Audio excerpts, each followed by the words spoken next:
भारतीय परंपरेत असाधारण महत्त्व असलेला चिरतरुण महानायक आहे हनुमान.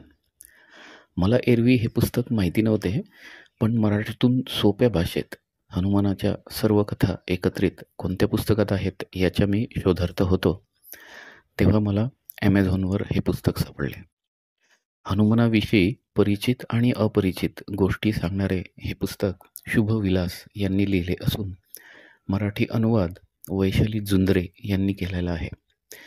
यात 27 वैदिक कथा, 27 लोककथा असून हनुमानाची भारतातील 14 मंदिरे याबद्दल माहिती आहे. यात हनुमानाच्या गोष्टींची आधुनिक शैलीमध्ये मांडणी लेखकाने केलेली आहे. लहान मुलांना सांगण्यासाठी सुद्धा हे पुस्तक उपयुक्त आहे. प्रत्येक कथेच्या शेवटी लेखकाच्या दृष्टिकोनातून कथेचा बोध दिलेला आहे. त्यामुळे हनुमानाविषयी सर्व काही जाणून घ्यायचे असल्यास या पुस्तकाला पर्याय नाही.